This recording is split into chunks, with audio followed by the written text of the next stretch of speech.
All right, so let's get into the Fauci emails here. You guys have all read about this, right? And Dave, you've been reading these emails? Yes. They're quite alarming. It's a lot. It's a lot to absorb, and we did a short version yesterday, but there's more to. A lot of people just think it's about him, being dishonest about masks. We'll get to that. But there's more than that here. Look, the biggest controversies here have been what? That, was there any information that it was a Wuhan lab leak? Right. Could this have been engineered? All of these were denied, of course, by Fauci. What happened with the masks? Did he have some information there? Right. And then, of course, a lot of people tried to accuse Donald Trump of muzzling Fauci. These were the big controversies, right? That Donald Trump was anti-science. We know, beyond any shadow of a doubt, that none of those are true, and it's worse than that. So first, let's start this off with the man of the hour who's been right about everything. Rand Paul. Every time they've gone tit for tat, you just wait 2 weeks and you put one on the scoreboard for Senator Rand Paul. As bitchy as he can be, he still was right. Here we go.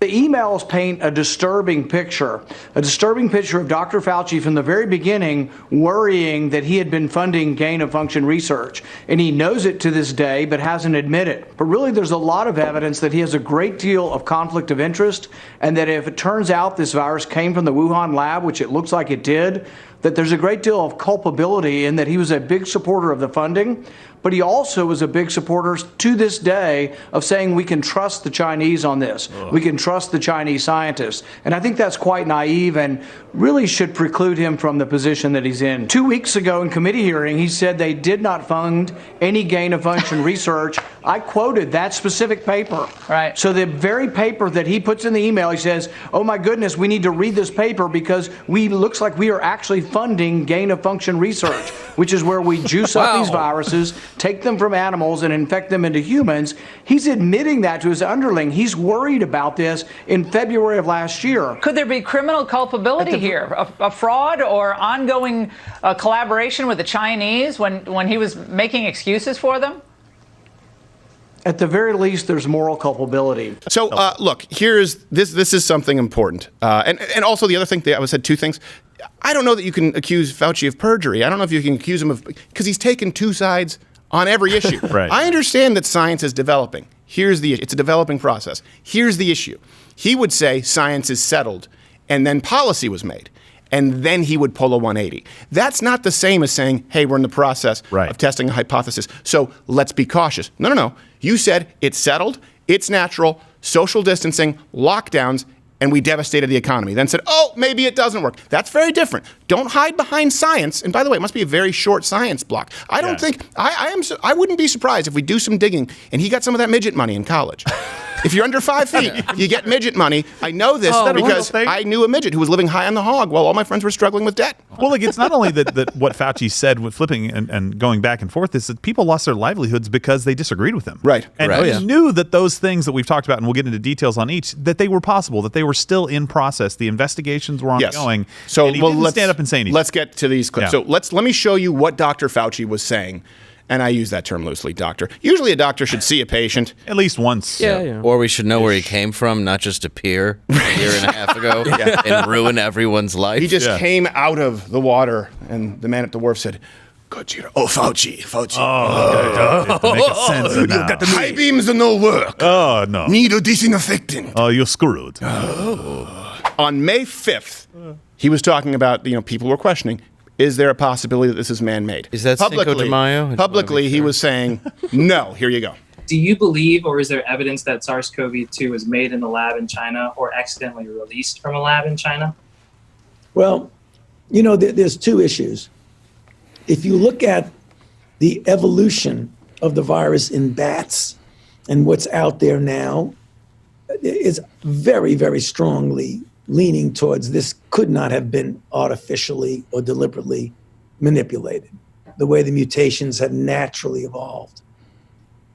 A number of very qualified evolutionary biologists have said that everything about the stepwise evolution over time strongly indicates that it evolved in nature and then jumped species. Now, I'm not saying that is not true, but you said not possible at that point. He kind of couched his words, but at one point he said not possible. I think he couches every word. He does. He's like, it kind of maybe possibly. And that's a problem because a doctor shouldn't effectively be running for office. I think he's the highest paid person in the federal government right now. I think it's like $800,000 what he makes. Only twice what the president makes.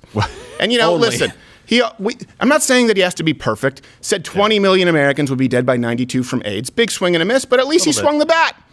In a bathhouse. Do some research on Fauci. Some really messed up. This isn't new. Yeah. I knew everything that I needed to know about him looking back to the AIDS pandemic. This guy is.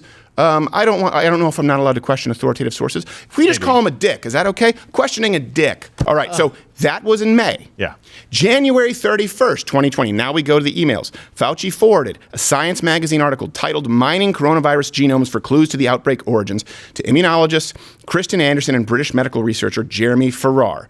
Fauci wrote, "This just came out today. You may have seen it. If not, it is of interest to the current discussion. This is about it potentially being manipulated." Right. The reply from Anderson to Fauci read, and I want to be really clear here, this was a reply to him. So Fauci said, hey, this came out. Seems like it's a concern. He just said many qualified virologists and evolutionary biologists say it came from nature. Well, again, that's the lie by omission because there were many medical experts who said that's not likely. But guess what? They all got banned. Yeah. And we'll get to the policy of big tech in a second. This is what was sent back to Fauci from a qualified virologist or immunologist or I don't know. On a phylogenetic tree, the virus looks totally normal, and the close clustering with bats suggests that bats serve as the reservoir. The unusual features of the virus make up a really small part of the genome, about 0.1%, so one has to look really closely at all the sequences to see that some of the features potentially look engineered. We have a good team lined up to look very critically at this, so we should know more by the end of the weekend. Now, should be clear, he's since defended his comments, and he said that the analysis said the virus was not man-made. That would seem like, open and shut, if it was the only example that we had. Yeah, absolutely. But it's not. And it's an ongoing process, right? He said that you had to look really closely to see some of those things looked engineered. I'm like, okay, were you able to work in China and actually get all of the data to make sure, right? Did you address the theory of a bat's 1,000 miles away that were in hibernation? Did you go through all these processes and definitively rule it out? No, you never made that comment. What you did is you had Fauci coming out and saying, it looks most likely like this, and they use that to ban people. And keep in mind, and this is why we're not going to live in a culture of self-censorship, of fear anymore. We were warned, okay? And so we weren't allowed to talk about this back then. But Facebook, YouTube, and Twitter have changed their official policy where it's no longer a conspiracy. Right. We're allowed to have these discussions now. If we had this discussion 3 months ago, hard strike or a ban. Yep. And I got to tell you, I need some new conspiracy theories. These are boring, I don't have any left. It's getting difficult. They're just facts. Watch Louder with Crowder live, Monday through Thursday, 10 a.m. Eastern.